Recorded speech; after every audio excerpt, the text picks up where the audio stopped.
जय श्री कृष्ण दोस्तों। आज के इस वीडियो में हम लोग जानेंगे अजा एकादशी व्रत की कथा किस प्रकार से है। धर्मराज युधिष्ठिर ने कहा, हे अविनाशी, हे अजर अमर, हे अक्षर, हे अनंत, कथाएं सुन सुनकर आत्मा और मन दोनों तृप्त हो गए हैं। अब आप कृपा करके भाद्र पक्ष की कथा का नाम, महिमा व कथा कहने का कष्ट करें और उस व्रत की विधि भी हमें बताएं। श्री कृष्ण भगवान बोले, युधिष्ठिर, भाद्रपद के कृष्ण पक्ष की एकादशी को अजा एकादशी कहते हैं। जो मनुष्य इस दिन भगवान की भक्ति पूर्वक पूजा आराधना करते हैं तथा व्रत करते हैं, उनके समस्त पाप नष्ट हो जाते हैं। इस एकादशी की कथा इस प्रकार से है। प्राचीन काल में एक चक्रवर्ती राजा हरिश्चंद्र राज करते थे। वो अत्यंत वीर और प्रतापी राजा थे। सतयुग में एक धर्मनिष्ठ, सत्यवादी व दानवीर राजा हरिश्चंद्र वचन पालन के लिए काफी प्रसिद्ध हुए। एक बार ऋषि विश्वामित्र ने सोचा कि चलो राजा की परीक्षा ली जाए। ऐसा सोचकर वो राजा के पास चले आए और ऋषि विश्वामित्र ने राजा से दान में समस्त राज्य मांग लिया। मनचाहा दान देने का वचन दे चुके राजा ने उसे दान में सब कुछ दे डाला। तब ऋषि विश्वामित्र ने दक्षिणा मांगी और कहा कि राजा, तुमने तो मुझे दान दे दिया है, लेकिन दक्षिणा के लिए मुझे अतिरिक्त धन दो। राजा के पास अब कुछ भी नहीं बचा था, तो राजा ने अपनी स्त्री व पुत्र और स्वयं को बेचकर विश्वामित्र को दक्षिणा में दे दी। तब वो स्वयं चांडाल के यहाँ बिक गया था और राजा शमशान में रह करके कर वसूली करने लगा।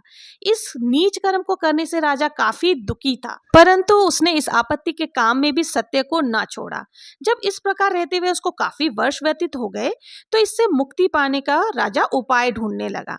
संयोगवश एक दिन गौतम ऋषि वहां पर आए। राजा ने उन्हें देखकर प्रणाम किया और अपने दुख की कथा सुनाने लगा।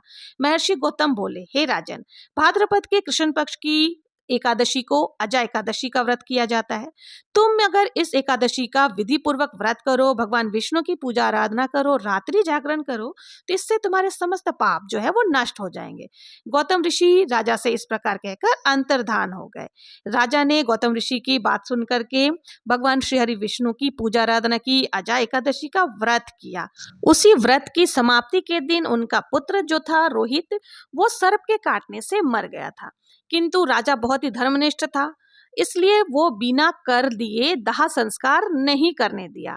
उसकी पत्नी बहुत रोती रही, गिड़गिड़ाती, लेकिन राजा ने एक नहीं सुनी और उसने दाह संस्कार करने से मना कर दिया। उसने कहा, कर लेकर आओ, तभी हमारे पुत्र का दाह संस्कार होगा। संतप्त होकर रानी ने साड़ी को फाड़ करके कर जो है शुल्क दिया।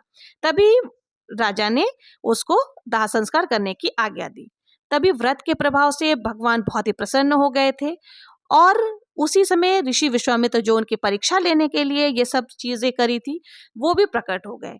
उन्होंने उनके मृत पुत्र को जीवित कर दिया। पुष्प वर्षा होने लगी। विश्वामित्र ने कहा, हे राजन, मैंने तुम्हारी परीक्षा ली थी और तुम अपनी परीक्षा में उत्तीर्ण हो गए हो।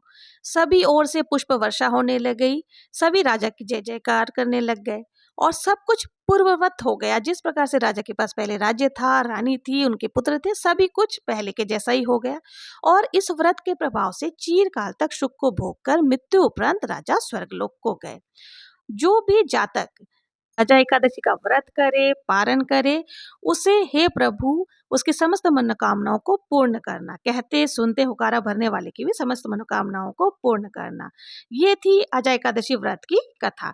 अजा एकादशी व्रत का प्रभाव बहुत ही ज्यादा होता है। जो मनुष्य इस व्रत को विधि पूर्वक करते हैं तथा रात्रि जागरण करते हैं, उनके समस्त पाप नष्ट हो जाते हैं और अंत समय में स्वर्ग को जाते हैं। इस एकादशी की कथा के श्रवण मात्र से अश्वमेध यज्ञ का फल की प्राप्ति होती है। तो इसलिए एकादशी व्रत की कथा जरूर से सुने। ये थी एकादशी व्रत की कथा। अगर आपको मेरा वीडियो पसंद आया तो प्लीज लाइक शेयर सब्सक्राइब जरूर करें। जय श्री कृष्ण।